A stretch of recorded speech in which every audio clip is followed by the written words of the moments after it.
Amen. Ô Seigneur, envoie ton esprit et tout sera créé, et tu renouvelleras la face de la terre. Évangile de Jésus-Christ selon saint Luc, chapitre 11, versets 15 à 26. En ce temps-là, comme Jésus avait expulsé un démon, certains disent, c'est par Belzéboul, le chef des démons, qu'il expulse les démons. D'autres, pour le mettre à l'épreuve, cherchaient à obtenir de lui un signe venant du ciel. Jésus, connaissant leurs pensées, leur dit, tout royaume divisé contre lui-même devient désert. Ces maisons s'écroulent les unes sur les autres. Si Satan, lui aussi, est divisé contre lui-même, comment son royaume tiendra-t-il? Vous dites en effet que c'est par Belzéboul que j'expulse les démons. Mais si c'est par Belzéboul que moi, je les expulse, vos disciples, par qui les expulsent-ils? Dès lors, ils seront eux-mêmes vos juges. En revanche, si c'est par le doigt de Dieu que j'expulse les démons, c'est donc que le règne de Dieu est venu jusqu'à vous. Quand l'homme fort et bien armé garde son palais, tout ce qui lui appartient est en sécurité. Mais si un plus fort survient et triomphe de lui, il lui enlève son armement auquel il se fiait, et il distribue tout ce dont il l'a dépouillé. Celui qui n'est pas avec moi est contre moi. Celui qui ne rassemble pas avec moi disperse. Quand l'esprit impur est sorti de l'homme, il parcourt des lieux arides en cherchant où se reposer, et il ne trouve pas.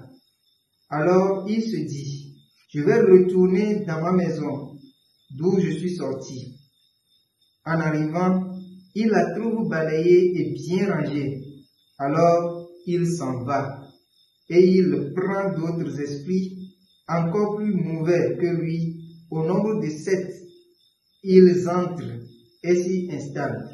Ainsi, l'état de cet homme-là est pire à la fin qu'au début. Acclamons la parole de Dieu.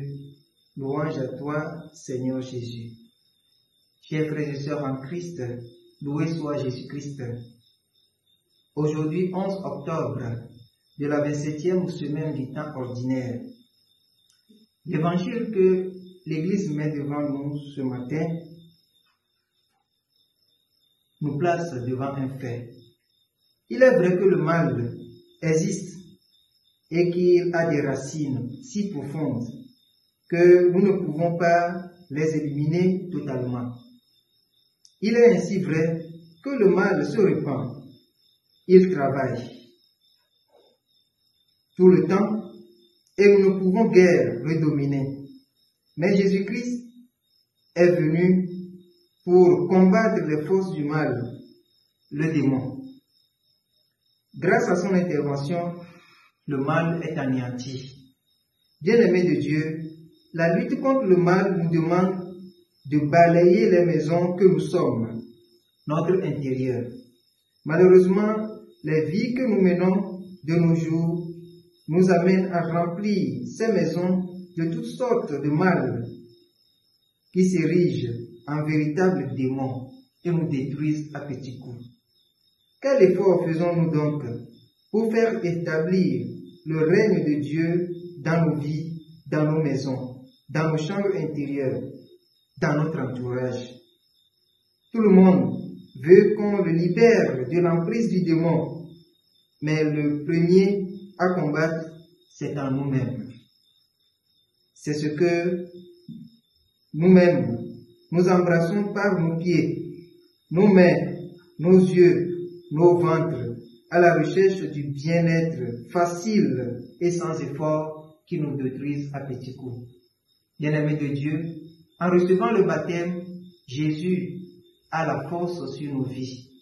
Et il veut tout simplement que nous ouvrons notre vie complètement à lui, pour qu'il ait la meilleure place. Et il nous demande également que notre vie soit conforme à ce qu'il nous demande, pour que nos vies ne deviennent pas de véritables démons qui détruisent les frères, que Dieu nous accorde la grâce d'une vraie délivrance pour que nous puissions rendre propre notre maison et garantir la paix autour de nous. Que Dieu nous sauve maintenant et pour toujours. Amen.